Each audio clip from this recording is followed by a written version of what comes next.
Magandang araw po sa ating lahat. Magandang araw po lalong-lalo na sa ating Panginoon.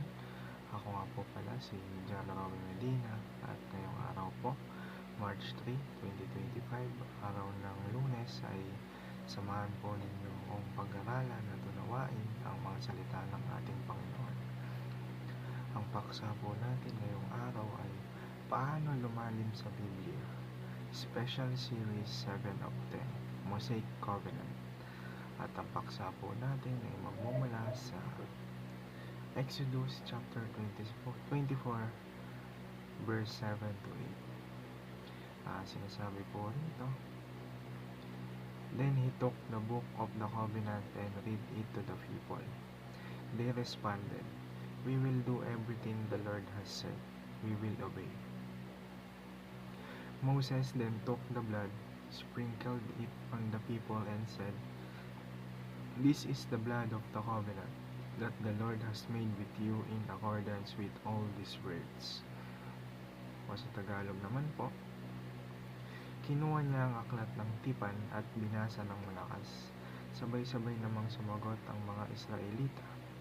Susundin namin ang lahat ng utos ni Yahweh. Pagkatapos, kinuha ni Moises ang mga mangkok ng dugo at pinisikan ng mga tao.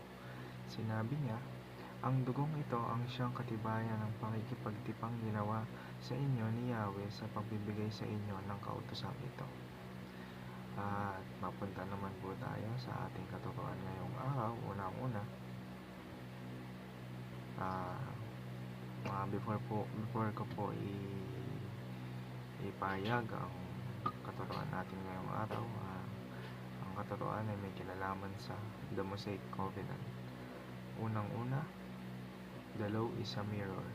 Ikalawa, the law restrains evil. At ikauli, the law points to Christ.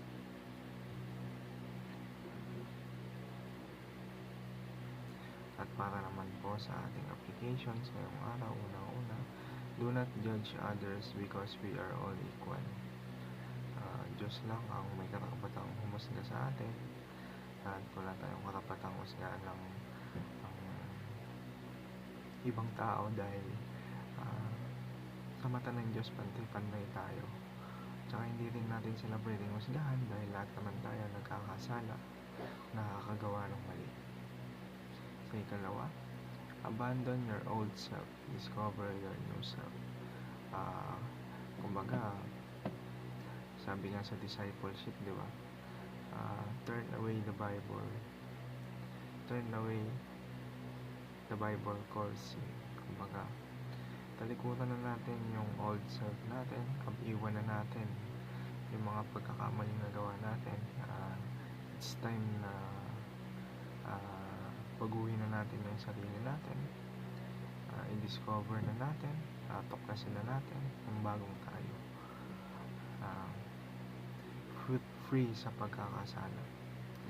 At ikatlo at ikauli, run to Jesus for forgiveness and calvary. Lagi tayong manalangin sa ating Panginoong Jesucristo